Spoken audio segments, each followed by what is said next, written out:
하나님의 말씀은 사무엘하 21장 1절부터 6절입니다. 오늘 우리 사무엘하 21장에서는 이제 다윗이 다시 한번 평정을 찾게 됩니다. 압살롬의 반란이 첫 번째 있었고 그걸로 말미암아 큰 슬픔이 다윗에게 임했습니다. 두 번째, 베냐민 지파 사람이었던 세바라고 하는 사람이 반란을 일으켰습니다. 자, 이 반란 사건으로 말미암아 이 요압 장군이 아마사라고 하는 다윗이 세웠던 새로운 군대 장관을 죽이게 되죠. 그리고 요압 장군이 다시 복귀하게 됩니다. 자, 다윗은 굉장히 요압 장군 때문에 위협을 느꼈을 것 같습니다.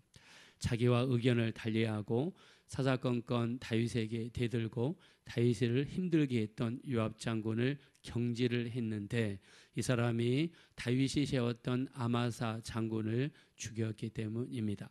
자, 이렇게 지내다가 다윗의 나라에 3년이라는 기근이 닥쳐왔습니다. 기근이라는 것은 가뭄과 식량이 부족해서 닥쳐오는 굶주림을 이야기합니다.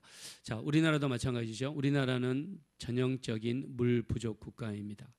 그래서 물이 부족하고 한 해만 이렇게 가물게 되면 농사를 망치게 되고 채소값, 쌀값, 과일값이 천정부지 올라가게 되고 우리나라도 가뭄이 들면 나라가 굉장히 어려워집니다. 특히 한두 달만 가뭄이 들면은요, 매스컴에서 힘들고 어려운 소식들이 막 쏟아지게 됩니다. 그러면 나라가 전체적으로 힘들어지죠. 자, 근데 이스라엘은요, 광야 국가고 사막 국가입니다. 자, 1년도 아니고 3년 동안 비가 오지 않고 이렇게 작물이 실패하게 되면 그 굶주림의 역사는 엄청난 결과를 가져오게 되는 거죠.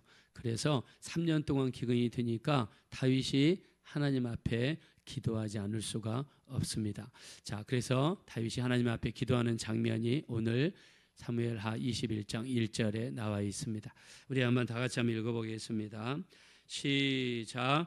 다윗의 시대에 해를 거듭하여 3년 기근이 있으므로 다윗이 여호와 앞에 하매 여호와께서 이르시되 이는 살과 피를 흘린 그의 집으로 말미암음이니 그가 기브온 사람을 죽였음이니라 하시니라. 아멘. 자, 사울 왕이 기브온 사람들을 많이 죽였다는 거예요. 자, 기브온 사람들이 누군지 우리 다시 한번 살펴보겠습니다. 기브온 사람들에 대한 자세한 기록은 여호수아 9장에 나옵니다. 자, 여호수아는 모세로부터 바톤을 이어받아서 요단강을 건너가게 되고 이렇게 히 족속, 기르가스, 여부스, 가나안 족속, 또 이런 이 가나안 땅에 있는 족속들을 멸하라는 명령을 받았죠. 그래서 가나안 땅에 들어가서 이 가나안 족속들을 멸하기 시작합니다. 자, 첫 번째가 여리고성 사람들을 멸했습니다. 두 번째가 아이성 사람들을 멸했습니다. 자, 이 여리고성 사람들, 아이성 사람들을 죽이니까 그 공포가 가나안 사람들에게 전파되기 시작했습니다. 자, 그랬더니 아모리 족속에 속한 기브온 자손들이 변장을 하고 여호수아에게 다가왔습니다. 자, 그들이 변장한 게 5가지입니다. 첫째, 돈을 담은 전대를 아주 헤어진 것을 가졌다 그랬어요. 아주 멀리서 오면서 그때 당시에 가죽은요, 염소 가죽이나 양 가죽을 벗겨가지고 꼬매가지고 이렇게 만들었기 때문에 더운 온도에서 오랫동안 여행을 하게 되면 말라 비틀어지게 마련이겠죠. 마치 멀리서 온 것처럼 헤어진 전대와 헤어진 가죽 포도주 부대와 그리고 헤어진 신발 그리고 헤어진 옷 마지막으로 곰팡이가 핀 떡을 가져와서 여호수아에게 보여주면서 우리는 아주 멀리서 온 사람들인데 당신들이 여리고성과 아이성 멸하는 것을 듣고 하나님을 두려워하게 되어서 당신들과 화친 조약을 맺기를 원합니다 라고 하면서 여호수아에게 화친 조약을 청했습니다. 자, 근데 성경은 신기하게 이야기합니다. 이 여호수아 9장 14절에 보니까 여호와께 묻지 아니하고 그들과 화친하며 그들을 멸하지 아니하리라 조약을 맺고 다른 족장들도 맹세하니라 그랬습니다. 하나님께 물어보지도 않고 이 사람들이 가나안 족속인지 아닌지 물어보지도 않고 이렇게 화친 조약 맹세까지 했다는 것입니다. 자, 그때 하나님의 이름으로 맹세이기 때문에 이들은 지켜야 됩니다. 그렇지 않으면 하나님의 이름을 망령되이 일컫는 10계명 중에서 세 번째 계명을 범하기 때문에 하나님의 이름으로 맹세한 것은 지켜야 되는 것이죠. 자, 그래서 이들을 멸하지 않고 그들을 살려주었습니다. 자, 근데 나중에 기브온 사람들이 하는 행위를 보니까 굉장히 적극적이고 이스라엘 백성에게 또 하나님께 또 나와 예배하고 또 성막에서 봉사하고 막 이런 일들을 한단 말입니다. 그래서 전체적으로 보면 살고자 하는 자에게 그들의 신분이 어떠하든지 간에 살고자 하는 자에게 하나님께서 길을 열어주시는 것을 우리 성경을 통해서 볼 수 있습니다. 그래서 주님 말씀하시죠. 우리 마태복음 우리 11장 11절 이하에 말씀하십니다. 세례 요한, 침례 요한 이후로 천국은 침노를 당하나니 침노하는 자가 천국을 빼앗는다라고 말씀을 하고 있습니다. 자, 이런 사람들이 기브온 족속들입니다. 근데 사울 왕은요, 이런 맹세, 이런 조약을 어기고 기브온 사람들을 다수 죽이게 되었습니다. 자, 이들에 대한 내용이 2절에 나와 있습니다. 자, 우리 한번 2절 보겠습니다. 다 같이 읽어보겠습니다. 시작. 기브온 사람은 이스라엘 족속이 아니요 그들은 아모리 사람 중에서 남은 자라. 이스라엘 족속들이 전에 그들에게 맹세하였거늘 사울이 이스라엘과 유다 족속을 위하여 열심히 있으므로 그들을 죽이고자 하였더라. 이에 왕이 기브온 사람을 불러 물으니라. 아멘. 네, 보니까 이 사람들은 아모리 사람들이다. 자, 그리고 그들과 맹세했다. 그들 죽이면 안 되는데 사울 왕은 이것을 어기고 많은 사람들을 죽였습니다. 그래서 그들의 원망이 하나님께 상달되게 되었고 그들의 원망 때문에 이스라엘에 뭐가 왔다는 겁니까? 3년 기근이 왔다는 것입니다. 그래서 다윗이 3절에 물어봅니다. 우리 한번 3절 보겠습니다. 다 같이 읽겠습니다. 시작.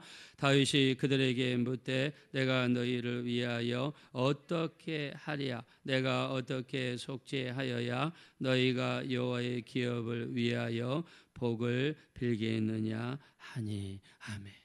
자, 이 말은 무슨 말입니까? 기브온 자손들이 이스라엘 백성을 원망하고 저주했다는 거죠. 복을 빌지 않았다는 거죠. 그것이 이스라엘에게 3년 기근이라는 무서운 결과를 가져왔다는 겁니다. 자, 여기서 우리가 기도의 놀라운 비밀을 알 수 있습니다. 우리를 위해서 기도해 주는 것이 얼마나 큰 힘이 된다는 것을 성경이 이야기하는 거예요. 다른 사람들이 여러분을 위해 기도해 주고 다른 사람들이 여러분을 위해서 축복해 주고 다른 사람들이 여러분을 위해서 좋은 말을 하나님께 해주는 것을 하나님이 다 들으시는 줄로 믿습니다. 하나님이 들으신다는 거예요. 그래서 우리가 중보기도, 우리 나를 위해서 중보기도 해주는 거, 우리 교회를 위해 중보기도 해주는 거, 내 자신을 위해서, 우리 자손들을 위해서 중보기도 해주는 것이 얼마나 중요한가 성경에서 말씀하시는 거예요. 만약에 반대로 누가 나에 대한 원망을 가지고 있어가지고 나를 계속해서 원망하고 나에 대해서 안 좋은 이야기를 하나님께 하고 나에 대해서 혹시나 저주 가까운 이야기를 하는 기도가 있다면 그게 우리의 영적 생활에 영향을 반드시 미친다는 거예요. 이게 우리의 무서운 기도 생활. 그래서 성경에서는 뭐라고 했습니까? 히브리서 12장 14절 너희는 모든 사랑과 화평함과 거룩함을 쫓아라. 이것이 없이는 아무도 주를 뵙지 못하느니라 그랬습니다. 여러분, 성경 말씀은 저는 거짓말이 아니라고 생각합니다. 모든 말씀은 성령에 붙잡힌 사람들에 의해서 기록되어진 전능하시고 전지하시고 무소부지하신 하나님의 말씀이라고 믿습니다. 그래서 모든 사랑과 합평함과 거룩함을 쫓아야 돼요. 우리가 늘 이야기합니다. 십자가는 세로만 있는 게 아닙니다. 하나님과의 관계만 있는 게 아니에요. 가로도 있습니다. 다른 사람과의 관계도 있어요. 우리가 복음을 증거할 때 우리가 착한 일을 하면서 도와주면서 나눠주면서 선한 일을 하면서 우리가 전도하면 얼마나 복음의 문이 넓게 열리겠습니까? 근데요, 우리가 똑같이 세상 사람과 똑같이 악착같이 살면서 내 것은 내 거고 네 것은 네 거고, 그 다음에 우리가 만약에 세상 사람과 똑같이 살면서 전도하면 그 전도에 힘이 있을까요? 저는 없을 거라 생각합니다. 여러분, 제가 몇 번 말씀드렸지만 양화대교 북단에 가면 양화진 선교사 묘지가 있습니다. 잔 헤론이라는 미국 선교사님이세요. 이분은 영국에서 14년, 미국에서 15년, 우리나라에서 5년 살다가 가셨어요. 이분은 미국 테네시 주립대학 나왔습니다. 그리고 의과대학을 수석으로 졸업했습니다. 테네시 주립대학 교수협의회에서 잔 헤론 선교사님한테 정식으로 정교수직을 제안했습니다. 그리고 미국에 남아있으면 의사이면서 교수이니까 얼마든지 넉넉하게 살 수 있는 그런 분입니다.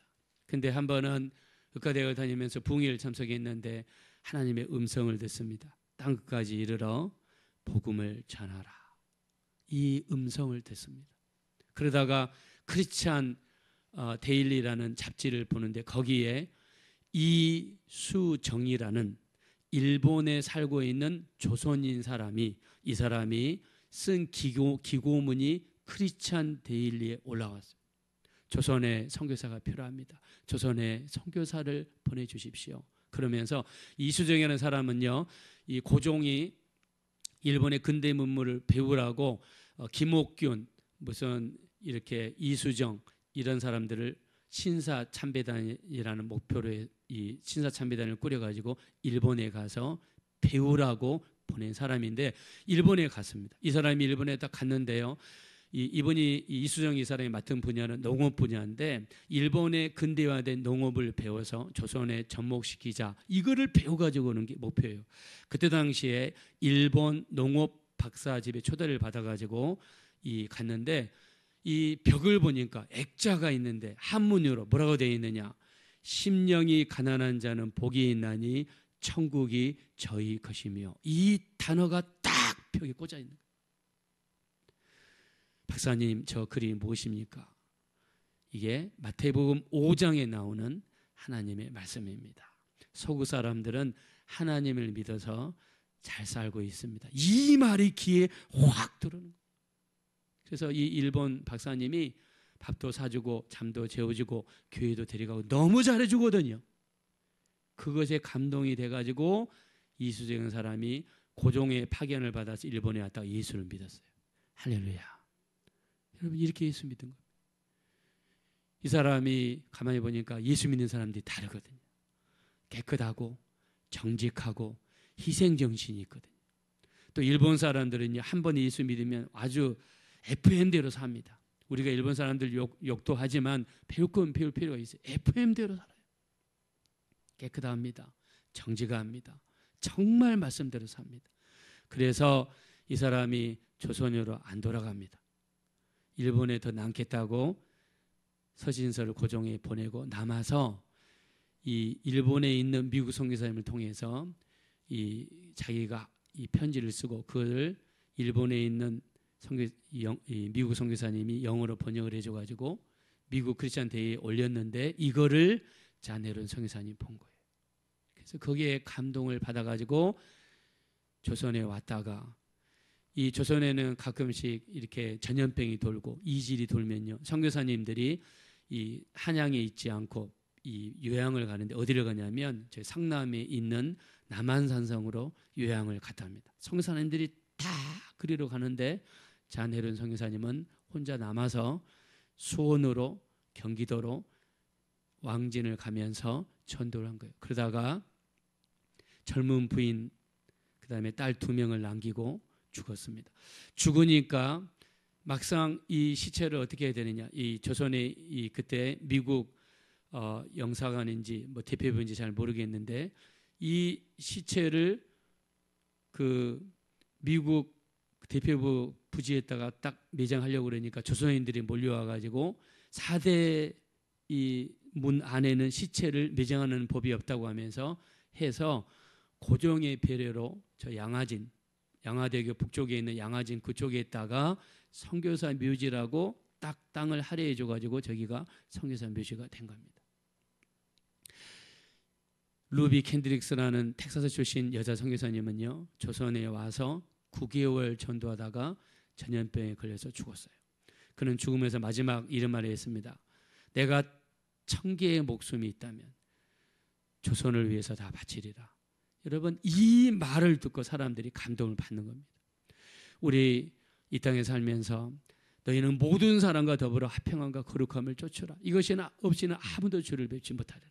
우리가 마태복음 5장 23절에 주님 말씀하십니다. 예물을 제단에 드리려다가 형제에게 원망 들을 만한 일이 있는 줄 생각나거든 예물을 제단 앞에 두고 먼저 가서 형제와 화목한 후에 다시 와서 예물을 드려라 라고 하시면서 우리가 예물을 제단에 드리는 것은 예비하는 거죠.